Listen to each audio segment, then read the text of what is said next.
குழந்தை பாக்கியம் இல்லாதவங்க பல வருஷமா பல ட்ரீட்மெண்ட்டு போய் எவ்வளோ முயற்சி பண்ணி குழந்தை பாக்கியம் இல்லாதவங்க இந்த வீடியோ முழுசாக பாருங்கள். கண்டிப்பாக ஒரு சாய் சகோதரருடைய அனுபவங்கள் உங்களுக்கு மிகப்பெரிய பாடமாக இருக்கும். குழந்தை பாக்கியம் பெறுவதற்கு பாபா முன்னாடி நாம் என்ன பண்ணுன்றது இந்த வீடியோவில் சொல்லியிருக்கிறேன். கண்டிப்பாக அதை செஞ்சு நீங்கள் எல்லாருமே அப்பாவோட குழந்தை பாக்கியத்தை பெற்று சந்தோஷமாக இருக்கணும். இந்த வீடியோ முழுசாக பாருங்கள், உங்களுக்கான தெளிவான விளக்கம் இருக்குது. ஓம் சாய்ராம். என் அன்பான சாய் சொந்தங்கள் அனைவருக்கும் வணக்கம். மீண்டும் உங்களை சந்திப்பதில் மிகுந்த மகிழ்ச்சி அடைகிறேன். இன்னைக்கு காலையில ஒரு சாய் சகோதரி எனக்கு ஒரு மிகப்பெரிய ஒரு சந்தோஷமான செய்தியை சொன்னாங்க. அப்பாவுக்கு பெரிய நன்றி சொல்லுங்க சாய்னா. கண்டிப்பா அப்பாவுக்கு கோடான கோடி நன்றிகள், உங்களுக்கும் கோடான கோடி நன்றிகள் சொன்னாங்க. உண்மையில எல்லா நன்றிகளும் நாம அப்பாவுக்கு சொல்லலாம். காரணம் அந்த சகோதரி சொன்ன ஒரு வார்த்தை. ஏன்னா நான் பல வருஷமா குழந்தை இல்லாம பல விதமான ட்ரீட்மெண்ட், பல விதமான பரிகாரங்கள் எல்லாமே பண்ணி பார்த்துட்டு கடைசியில நான் வெறுத்து போயிட்டேன். இதுக்கப்புறம் எனக்கு குழந்தை பாக்கியம் இருக்காது, இந்த ஜென்மத்துல இருக்காதுன்னு ஒரு முடிவு பண்ணும்போது உங்களோட ஒரு வீடியோ பார்த்தேன். உண்மையிலேயே அதுல நீங்க குழந்தை பாக்கியம் பண்றதுக்காக ஒரு சின்ன ஒரு சாய் சச்சித அத்தியாயம் படிக்க சொன்னீங்க சார். இது பழைய வீடியோ தான். அதுக்கான சில வழிமுறைகள்லாம் சொல்லியிருந்தீங்க. அது பழைய வீடியோ தான். அதை நான் பார்த்துட்டு அதன் பிறகு செஞ்சுக்கிட்டே இருந்தேன். இன்னைக்கு நான் 6 மாசம் கர்ப்பமா இருக்கிறதா. அது நான் உங்களுக்கு இப்ப ஏன் சொல்றேன்னா, இது முன்னாடியே சொல்லணும். இந்த குழந்தை உருவாகிறதுக்கு பலவித சிக்கல்கள் உருவாகி இது நல்ல ஆரோக்கியமான குழந்தை, அதனால எந்த பிரச்சனையும் இல்லை அப்படின்னு டாக்டரு இன்னைக்கு எல்லாம் தெளிவா சொல்லிட்டாங்க. இப்ப நீங்க எனக்கு இந்த 6 மாசம் முடிஞ்சு இன்னொரு 4 மாசத்துல எனக்கு டெலிவரி ஆக போகுது. நீங்க எல்லாரும் எனக்காக பிரார்த்தனை பண்ணுங்க. அந்த குழந்தை நல்லபடியா டெலிவரி ஆகி நான் ஒரு சாட்சியா அப்பாவுக்கு இருக்கிறேன் சாயனா. கண்டிப்பா நீங்க எல்லாருக்கிட்டும் சொல்லுங்க, குழந்தை பாக்கியம் கிடைக்கிறதுல அப்பா யாரையும் பாரபட்சமே பாக்குறது இல்ல. நான் ஆரம்பத்துல செய்யும் போது பல தடைகள் வந்தது. அந்த தடைகளும் சில பேர் சொந்தக்காரங்க இதெல்லாம் பண்ணலாம் புடக்கமா இப்படி 1000 பிரச்சனைகளை சந்திச்சேன். ஆனாலும் நான் நம்பிக்கையோட எவ்வளோ பரிகாரம் பண்ணிட்டேன், இந்த பரிகாரத்தை பண்ணி பார்க்கலாமேன்னு சொல்லி நான் நம்பிக்கையோட பண்ணேன். இன்னைக்கு நான் குழந்தை பாக்கியத்தை இன்னும் 4 மாசத்துல ஒரு தாயாக போறேன்னு நினைச்சு சந்தோஷமா இருக்கு. இன்னும் அது குழந்தை பிறந்தாலும் உங்ககிட்ட சொல்லலாம்னு பார்த்தேன். அதுக்கு முன்னாடியே அந்த குழந்தை நல்லபடியா பிறக்கணும்னு சொல்லி நம்ம பிரார்த்தனை மையத்துல வேண்டுங்க, நம்ம துவாரக மாயில வேண்டுங்க. கண்டிப்பா நல்லபடியா குழந்தை பிறக்குன்ற நம்பிக்கை எனக்கு இருக்கு சாயனான்னு சொல்லி சந்தோஷமா சொன்னாங்க சாயரான். உண்மையிலே ரொம்ப ரொம்ப ரொம்ப ரொம்ப ரொம்ப சந்தோஷம். பாபாவுக்கும் கொடான கொடி நன்றிகள். அப்படி அவங்க என்ன படிச்சாங்க, நான் என்ன அந்த வீடியோ போட்டு இருந்தேனோ, இப்ப சமீபத்துல கூட லைவ்ல பாத்தீங்கன்னா தெரியும்.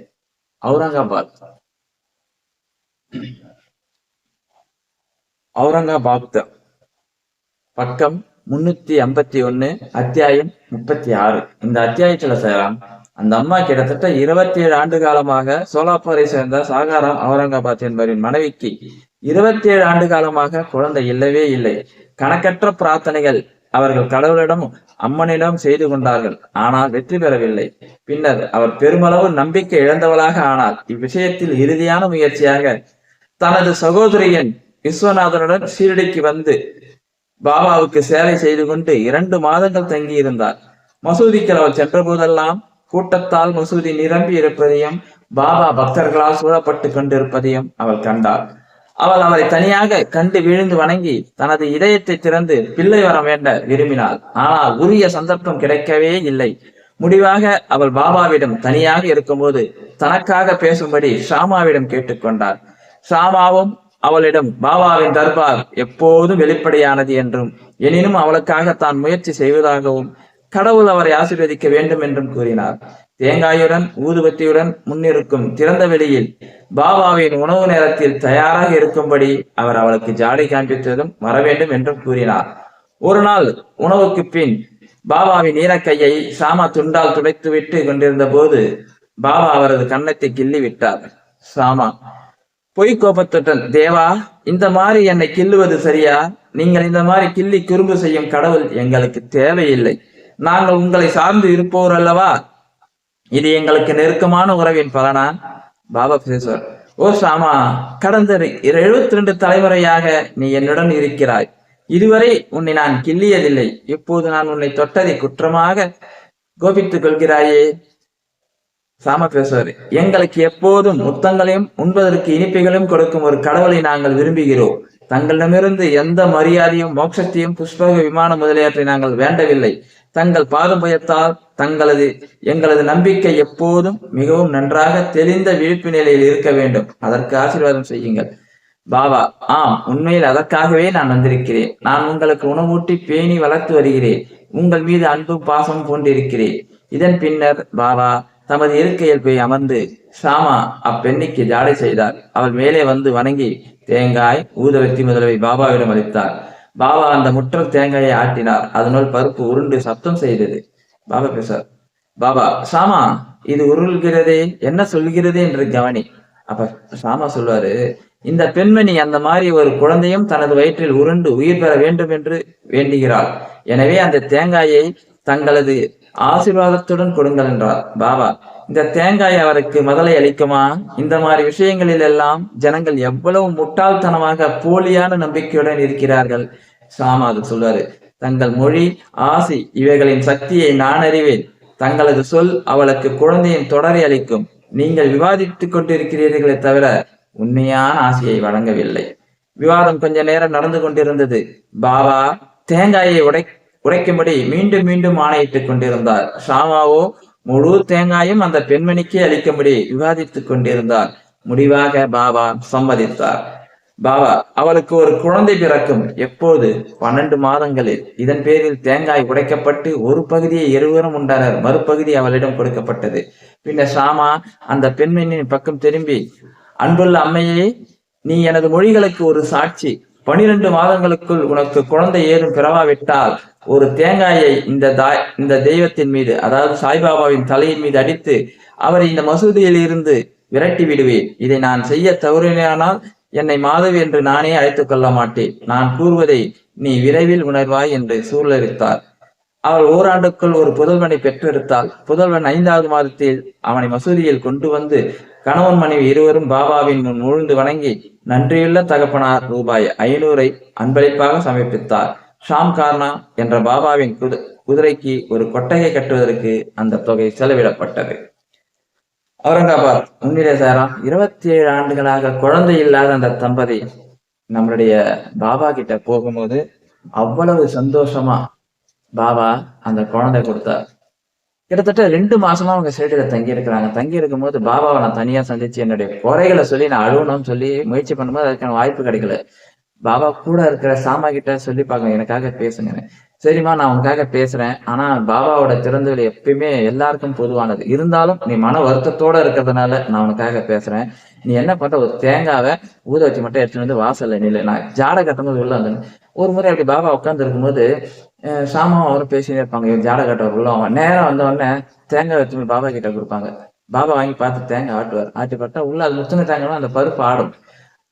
உடனே சாமா இது என்ன தேங்காய் உருளுது, இது என்ன சொல்லுதுன்னு உடனே சாமா சொல்லாரு, இந்த மாதிரி இந்த பெண்மணியோட வயிற்றுலயும் ஒரு குழந்தை உருளணும், நல்ல உயிர் பெறணும்னு சொல்லி நீங்க ஆசீர்வாதம் பண்ணோம்னா பாபா சிரிப்பா, டேய் இதெல்லாமடா நம்புறீங்க, ஒரு தேங்காய் கொடுத்தா குழந்தை பிறக்க மாட்டான்னு கேட்பாரு. இது ஏன் அப்படி கேட்கிறாருன்னா, பாபா மேல அவங்களுக்கு நம்பிக்கை இருக்கான்னு கேட்பாரு. இதெல்லாம் நம்பிக்கையா, ஒரு முட்டாள்தனமா இல்லையான்னு கேட்பாரு பாபா. உடனே சிச்சின்னு சாம சொல்ல, பாபா உங்களுடைய ஆசீர்வாதம் சொல்லுமே எங்களுக்கு தெய்வ வாக்கு. உங்க வாயில வந்து அது நடக்கும். நீங்க அந்த பெண்ணுக்கு சொல்லணும், குழந்தை பிறக்கும், தயவு செஞ்சு பிறக்கணும்னு. தேங்காய் உடையினாரு. இல்ல, நீங்க தேங்காய் உடைக்க கூடாது, உங்க வாயால சொல்லுங்க, அதுக்கப்புறமா தான் தேங்காய் உடைக்கணும்னு சொல்லுவாங்க. ரொம்ப நாள் விவாதம் நடந்துட்டு கடைசியில கண்டிப்பா பிறக்கணும்னு சாம விட மாட்டாரு. எப்ப பிறங்க அதை சொல்லுங்க, பிறக்கணும் இன்னும் 5 வருஷம் பத்து பிறந்தா எப்ப பிறக்கணும்னு அப்படி கொஞ்சம் விவாதம் நடக்கும். பாபா சொல்லாரு, இன்னும் 12 மாசத்துல பிறக்கும் போடான்ற. உண்மையிலேயே அந்த கேட்டவொன்னே அந்த அம்மாவுக்கு பெரிய சந்தோஷம். அந்த தேங்காய் உடைச்சி சாப்பிட ஆரம்பிப்பாங்க. இவங்க 2 பேர் சாப்பிடுவாங்க, கொஞ்சம் அந்த பெண்மணிக்கு கொடுப்பாங்க. கரெக்டா 1 வருஷத்துல அது ஒரு ஆண் குழந்தைய பெத்து எடுத்துட்டு 5வது மாசம் அந்த குழந்தைய எடுத்து அதை கொடுத்து ஒரு 500 ரூபா கொடுப்பாங்க. அந்த காலத்துல 500 ரூபா பெரிய விஷயம். 500 ரூபா எதுக்குன்னா ஷாம் கார்னர் அந்த கொட்டா போடுறதுக்காக. இந்த அத்தியாயத்தை தான் நான் அப்ப படிக்க சொல்லியிருந்தேன். படிச்சுட்டு ஒண்ணு இல்ல, காலையில வியாழக்கிழமான காலையில எழுந்து பாபா முன்னாடி ஒரு தேங்காய் ஊத வச்சு, குழந்தை இல்லாதவர்கள், பாபா எப்படி அவுரங்காபாத் அவங்களுக்கு 27 வருஷத்துக்குள்ள 27 வருஷமா குழந்தை இல்லாம இருந்தாங்களோ, அவங்க உன்னை எப்படி நம்பிக்கையோட வந்து உன்னை வணங்க ஆரம்பிச்சு, அந்த உங்க வாயால 12 மாசத்துல எனக்கு குழந்தை பாக்கியத்த குடுக்குறேன்னு சொல்லியிருக்கிறீங்களோ, அதே போல நான் உங்க முன்னாடி நிக்கிறேன். நீங்க என்னுடைய பிரார்த்தனைய நிறைவேற்றி எனக்கு சீக்கிரமா ஒரு குழந்தை பாக்கியத்த வரும். நான் உங்கள முழுமையாக நம்புறேன். இந்த ஒரு வார்த்தை வேணும். உங்கள முழு நம்பிக்கையோட நான் உங்களுக்கு இந்த தேங்காய படைக்கிறேன். நீங்க எனக்கு கண்டிப்பா ஒரு நல்ல விஷயத்த செய்யணும் சாயப்பான்னு சொல்லி, பாபா பாதத்துல முடிஞ்சா காலையில வைங்க சாயரம். காலையில வச்சா ரொம்ப நல்லது. காலையில வைங்க. இல்லையா மதியானம் வைக்கலாம். ஆனா காலையில வைங்க. ஏன்னா, இந்த இந்த விஷயத்துல மதியானம் வைப்பாங்க.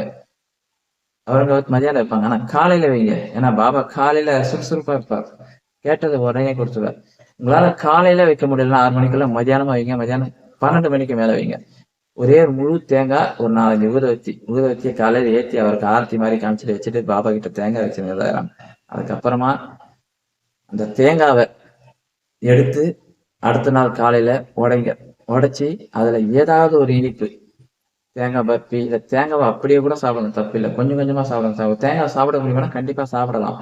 ஒரே டைம் சாப்பிட முடியாது. அதை எடுத்து வச்சுட்டு நீங்க பொறுமையா சாப்பிடுங்க அடுத்த நாள். நீங்களும் உங்க கணவரும். இது பாபா உங்களுக்கு கொடுத்த தேங்காய்.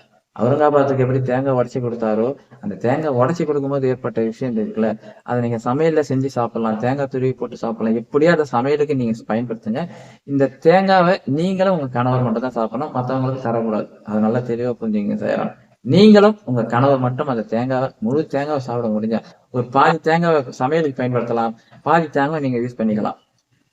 இப்படி நாம தொடர்ந்து ஒவ்வொரு வியாழக்கிழமையும் ஒரு 12 வியாழக்கிழமை, ஏன்னா அவர் 12 மாதம் சொன்னார்ல, அதனால அவ்வளவு நாள் இருக்க முடியாது. 12வது மாதத்துல நம்ம குழந்தை பெத்து எடுத்துட்டு வந்துருவாங்க. ஆனாலும் நீங்க 12 வாரம் தொடர்ந்து செய்யுங்க. 12 வாரம் தொடர்ந்து செஞ்சு பாருங்க. கண்டிப்பா அப்பாவோட ஆசீர்வாதத்தோட குழந்தை பாக்கியம் உங்களுக்கு தருவாரு. 100% தருவார். ஆனா பாபா சொல்லல, அந்த நம்பிக்கையோட செய்யுங்க. நம்பிக்கையோட பாபா முன்னாடி நின்னா வாரி கொடுக்கும் வள்ளலாக இருப்பார். உண்மையிலே வாரி கொடுக்கும் வள்ளலாக இருப்பார். அந்த சகோதரிக்கு சொல்ல, ஏன்னா அவங்க இதைதான் செஞ்சு சாயனா இன்னைக்கு நான் குழந்தை பாக்கியம் எனக்கு கிடைச்சிருக்கு.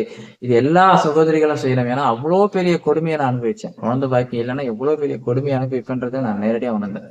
எனவே இது எல்லாரும் செய்ய சொல்லுங்க. நம்பிக்கையோட செய்ய சொல்லுங்க. அது ஒரு நல்ல பலன் கிடைக்குதுன்னு சொன்னாங்க. அந்த சகோதரிக்கு கொடான கொடி நன்றிகள் செய்யறோம். கண்டிப்பா நீங்க இதை செய்யுங்க. உங்களுக்கும் குழந்தை பாக்கியத்தை அப்பா கொடுக்கணும்னு சொல்லி நாங்களும் உங்களுக்காக பிரார்த்தனை பண்றோம் சாயராம். ஓம் சாயராம்.